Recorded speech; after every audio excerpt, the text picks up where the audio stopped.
Alright, we just got done looking at this graph of a cost table and saw that if the price was $500, we don't want to make these units out here because those marginal costs are higher than 500. We'd want to make 7 units, and if we're bringing in $500 per unit and our costs are approximately $400 per unit, we are making a profit of approximately $100 per unit. Times 7 units will make a profit of about $700. Now let's verify this information by looking at the numbers in the table. If the price is 500 times 7 units, we're making $3,500 in revenue, minus total costs of $2,808. So $2,808. Now there's another way we can get that total cost, by the way, just so you know. On the graph, basically what we were doing is saying that the total cost is approximately $400.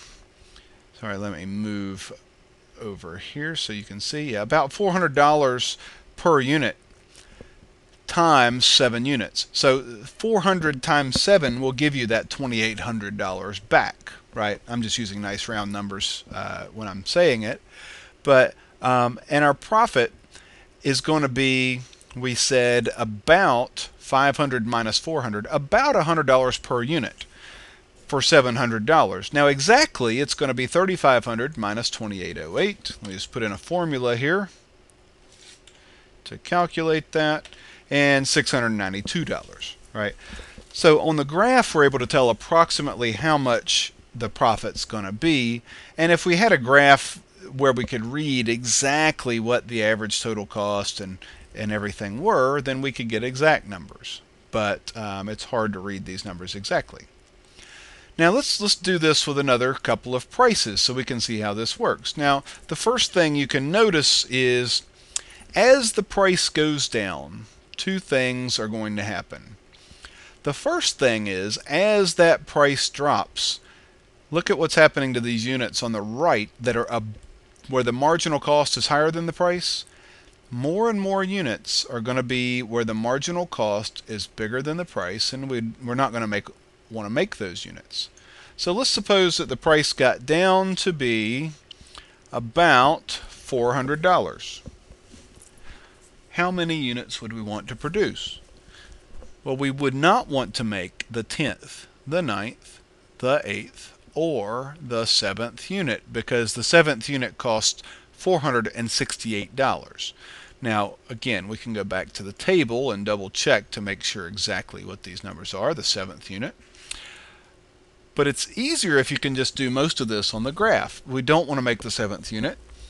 Do we want to make the 6th unit at a price of 400? It's kind of hard to tell on the graph, so let's check the table. Well, the marginal cost of the 6th unit was $390. So yes, at a price of 400, we would want to make the 6th unit. And we would stop. Now let's move our yellow line over here. Since we've decided to make 6 units, all we want to focus in on is the 6 units. Now look at the price, 400, and look at the red line, the average total cost. Which is higher? Well, it looks like the price is a little higher than average total cost. So we're going to be making a profit still. Not a big one, because the difference between price and average total cost is small. But we will still be making a profit. Now let's look at the price going down even further. $350. How many units would we want to make at 350? Well, we would not want to make the 6th unit. The 5th, that's kind of hard to see, so let's go back to the table. The 5th unit, the marginal cost is $338. If the price is $350 that we can sell it for, then we would want to make the 5th unit.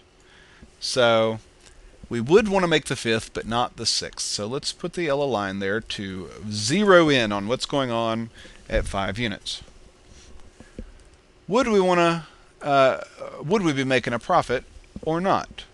No, we can clearly see we're going to make a loss because the price, we're bringing in $350 per unit, but the average total cost is more than 350 per unit, but we're going to be losing some money there. How much? Well, it looks like that average total cost might be about $3.90. We'll check the table in a minute to double check. But if the price is $3.50 and the average total cost is about $3.90, that means we're losing about $40 per unit. Times 5 units, we're going to be losing about $200. Now, the question arises at this point. Do we want to actually produce these 5 units and lose the $200?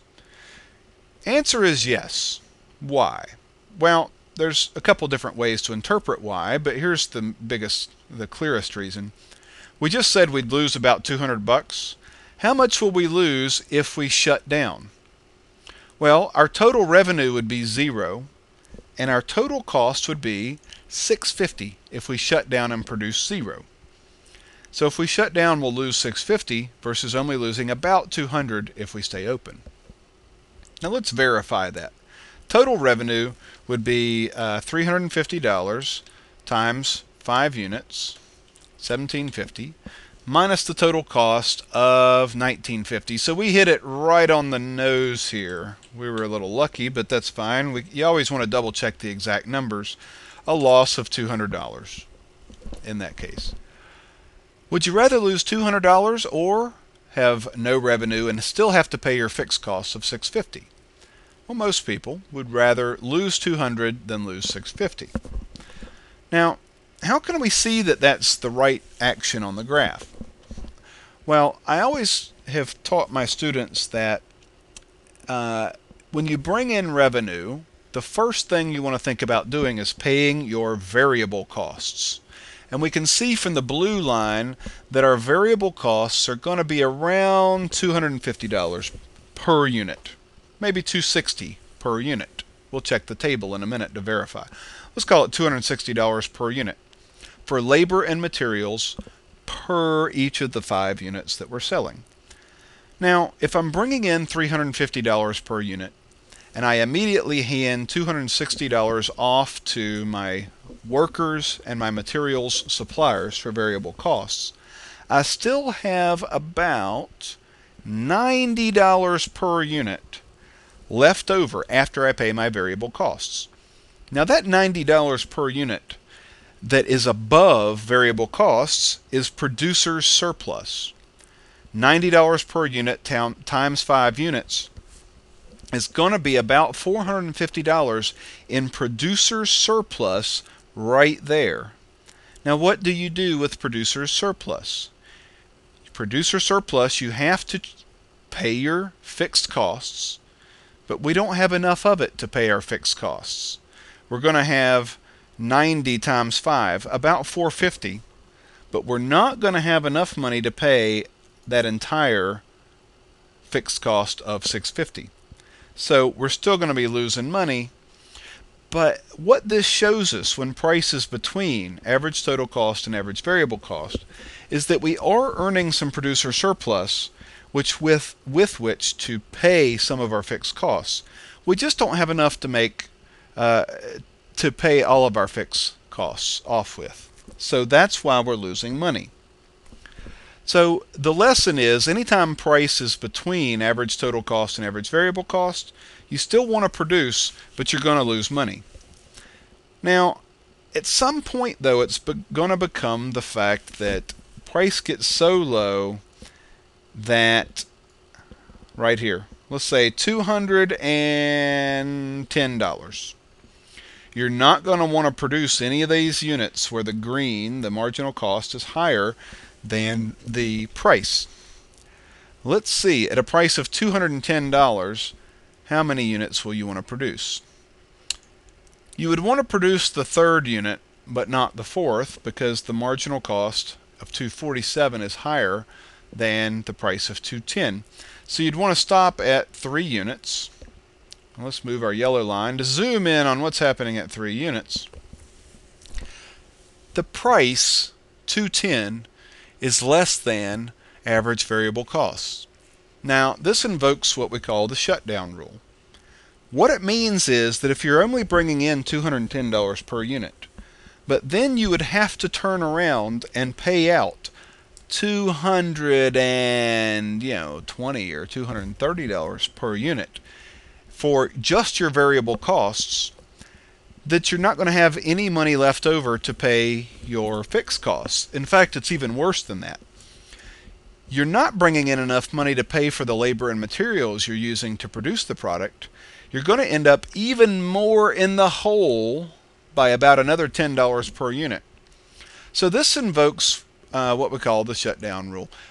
Anytime price gets below average variable cost, you want to shut down and produce zero, because you'll lose $650, your fixed costs, but you won't lose any more than just losing your fixed costs.